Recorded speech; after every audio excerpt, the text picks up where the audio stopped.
Second ലാപ്പിൽ മരണ mass Kolkata എന്ന് തന്നെ പറയാൻ വേണ്ടിയിട്ട് പറ്റും. ഇന്ത്യൻ പ്രീമിയർ ലീഗിന്റെ രണ്ടാം ഭാഗത്തിൽ ഏറ്റവും മികച്ച പ്രകടനങ്ങൾ കാഴ്ചവെച്ച് മുന്നോട്ട് പോകുന്ന രണ്ട് ടീമുകൾ കൊൽക്കത്ത നൈറ്റ് റൈഡേഴ്സും ഗുജറാത്ത് ടൈറ്റൻസും. ഇവർ തമ്മിലുള്ള ഏറ്റുമുട്ടലിന് അതിൻ്റെതായ ഒരു പ്രസക്തി ഉണ്ടായിരുന്നു. എന്തായാലും ഈ ഒരു ഏറ്റുമുട്ടലിൽ ഗുജറാത്തിനെ പരാജയപ്പെടുത്തിക്കൊണ്ട് കൊൽക്കത്തയുടെ മുന്നോട്ടുള്ള ഒരു യാത്രയാണ്. ഇതുവരെയുള്ള മത്സരങ്ങളിൽ കഴിഞ്ഞ 5 തുടർ വിജയങ്ങളിൽ ഏറ്റവും നിർണായകമായത് ഗുജറാത്തിന് അവരുടെ ബൗളിംഗ് നിരയായിരുന്നു. വമ്പന്മാരായ പ്ലേ ഓഫ് സാധ്യതകളുമായിട്ട് മുന്നിട്ടിറങ്ങിയ പോയിന്റ് ടേബിളിൽ തലപ്പത്തിരുന്ന പല ടീമുകളെ 170-ൽ താഴെ എറിഞ്ഞൊതുക്കിയ ഇതേ ബൗളിംഗ് നിര കൊൽക്കത്തയുടെ ബാറ്റ്സ്മാൻമാർക്ക് മുന്നിൽ, ഫിന്നലറിന് മുന്നിലും ക്യാമറൂൺ ഗ്രീനു മുന്നിലും രഘുവംശിയുടെ മുന്നിലും ഒക്കെ അങ്ങോട്ട് തകർന്നുപോയി. 247 എന്ന് പറയുന്ന ഒരു സ്കോർ കൊടുത്തു. സോ ഒരുപാട് കൈയടിച്ച ഒരു ബൗളിംഗ് നിരക്കെതിരെ മികച്ച പ്രകടനം എടുത്തതിന്റെ ആത്മവിശ്വാസത്തോടു കൂടി തന്നെ അവർ ആ ഒരു സ്കോർ ഡിഫെൻഡ് ചെയ്യാൻ വേണ്ടിയിട്ട് എത്തി.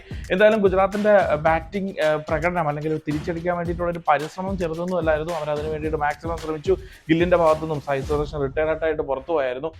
ബട്ട്ലറിന്റെ ഭാഗത്തുനിന്നും ഒക്കെ അതിന് വേണ്ടിയിട്ടുള്ള ഒരു ചെറിയ ശ്രമം ഉണ്ടായിരുന്നു. പക്ഷേ ഗില്ലും ബട്ട്ലറിന്റെ ഒരു പഴയ ഒരു ഇന്റൻഷൻ ഉണ്ടല്ലോ, ഒരു പവർ ഉണ്ടല്ലോ, ആ ഒരു പവർ ഒന്നും നമുക്ക് കാണാൻ വേണ്ടിയിട്ട് പറ്റിയില്ല.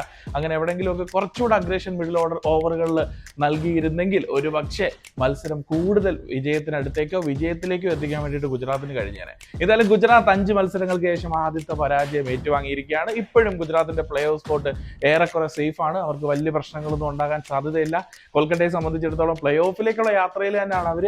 ഇനിയുള്ള 2 മത്സരങ്ങൾ ജയിക്കുന്നതിനോടൊപ്പം തന്നെ മറ്റ് ടീമുകളുടെ പരാജയം കൂടി അവർക്ക് നിർണായകമാവും. പക്ഷെ ഒരാളെ കുറിച്ച് പറയാണ്ടിരിക്കാൻ പറ്റില്ല കേട്ടോ. കൊൽക്കത്തയുടെ എല്ലാ വിജയങ്ങളിലും എടുത്തു പറയുന്ന അതേ പേര് തന്നെ. വിക്കറ്റ് വേണോ, ഞാൻ വന്ന് വിക്കറ്റ് ഇടാം. പല്ല് കൊണ്ടുകൊണ്ടിരിക്കുകയാണോ, എന്നാൽ ഞാൻ വന്ന് ഒരു ക്രൂഷ്യൽ ഓവറിൽ നന്നായിട്ട് ബോൾ ചെയ്യാം.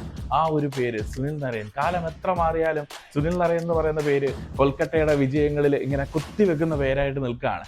എന്തായാലും കൊൽക്കത്ത സെക്കൻഡ് ലാപ്പിൽ നിങ്ങൾ മരണ മാസമാണ്. കൊൽക്കത്ത ഫാൻസിന് ഇത് മതി. ഞങ്ങൾ ഇനി പ്ലേ ഓഫിൽ എത്തിയില്ലെങ്കിലും ഞങ്ങളുടെ ടീം ഈ ഒരു പ്രീമിയർ ലീഗ് അവസാനിക്കുന്ന സമയത്ത് തല ഉയർത്തി പിടിച്ച് തന്നെ ഇറങ്ങുന്നു അല്ലേ? കമന്റ് ബോക്സിൽ നിങ്ങളുടെ ഒപ്പീനിയൻസ് പറയണേ.